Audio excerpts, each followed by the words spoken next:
हाय, आप देख रहे हैं इंडिया न्यूज इन खबर और मैं विष्णु शर्मा मध्य प्रदेश की एक ऐसी सीट का चुनावी विश्लेषण लेकर आया हूं जिसे आम भारतीय जनता किशोर कुमार के गृह नगर के तौर पे जानती है, खंडवा। और वहां मध्य प्रदेश का दूसरा ज्योतिर्लिंग ओमकारेश्वर ज्योतिर्लिंग उज्जैन के बाद दूसरा माना जाता है, वो भी है उस जिले में। तो ऐसे में जो खंडवा विधानसभा सीट है वो 28 साल से पिछले 28 साल से बीजेपी के कब्जे में है। 1990 से जिले की जो 4 विधानसभा सीटें हैं उनमें से 2 पर बीजेपी का कब्जा 1990 से रहा है।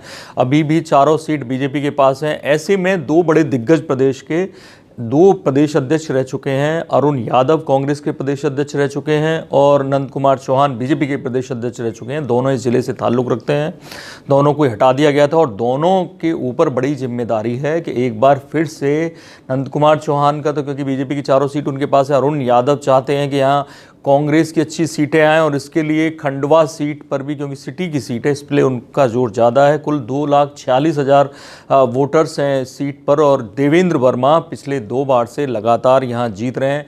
दरअसल बीजेपी का जो कब्जा हुआ उसके पीछे बताया जाता है कि 1990 में हुकुमचंद यादव बीजेपी से लड़े थे और उन्होंने एक तरह से ऐसा माहौल बनाया कि लगातार बीजेपी का कब्जा इस सीट पर बना रहा। दिग्विजय सिंह ने काफ़ी कोशिश की, कई बार यहाँ दौरे किए और चाहा कि खंडवा से बीजेपी का कब्जा हटे, लेकिन ऐसा नहीं हो पाया। 2008 में जो बगल की सीट से लड़ते थे देवेंद्र वर्मा, क्योंकि सीट आरक्षित हो गई खंडवा की, तो देवेंद्र वर्मा को यहाँ भेजा गया और 2008 में उन्होंने आराम से वो सीट जीती और 2013 में भी 89,000 वोट उन्हें मिले और करीब 34,000 वोट से वो अपने जो कांग्रेस के कुंदन मालवीय थे उनको उन्होंने हराया। इस बार फिर मुकाबला वैसा ही है। कुंदन मालवीय फिर से मैदान में है कांग्रेस से। देवेंद्र वर्मा सबसे अमीर प्रत्याशी के तौर पे जाने जाते हैं। देवेंद्र वर्मा फिर मैदान में है। इस बार ये ज़रूर हुआ है कि खंडवा सीट को पहले भी माना जाता है कि बागी यहाँ परेशान करते हैं, निर्दलीय भी परेशान करते हैं, तो इस बार निर्दलियों के अलावा 2 बागी भी मैदान में हैं। कांग्रेस की राजकुमार कैथवास जो सपाक्स जो संगठन बनाए सवर्णों का, उससे लड़ रहे हैं और दूसरे जो उम्मीदवार हैं वो बीजेपी के एक उम्मीदवार हैं, वो भी बागी हैं और वो काफ़ी परेशान कर रहे हैं देवेंद्र वर्मा को।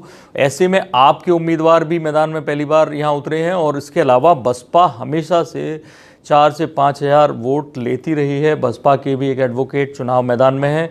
तो काफ़ी रोमांचक मुकाबला है कि बीजेपी का कब्जा यहाँ से हटेगा कि नहीं। अगर जातिगत आंकड़ों की मैं बात करूँ तो बलाही समाज के वोटर यहाँ सबसे ज़्यादा हैं, उसके बाद मुस्लिम और ब्राह्मण मतदाता हैं।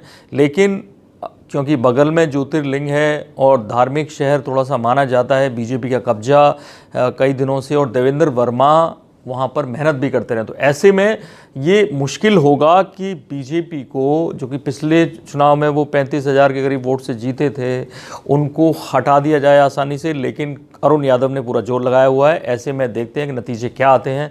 इस तरह के और चुनावी विश्लेषण आप देखना चाहें तो देखते रहिए इंडिया न्यूज़। सब्सक्राइब करें इन खबर। थैंक यू, नमस्कार।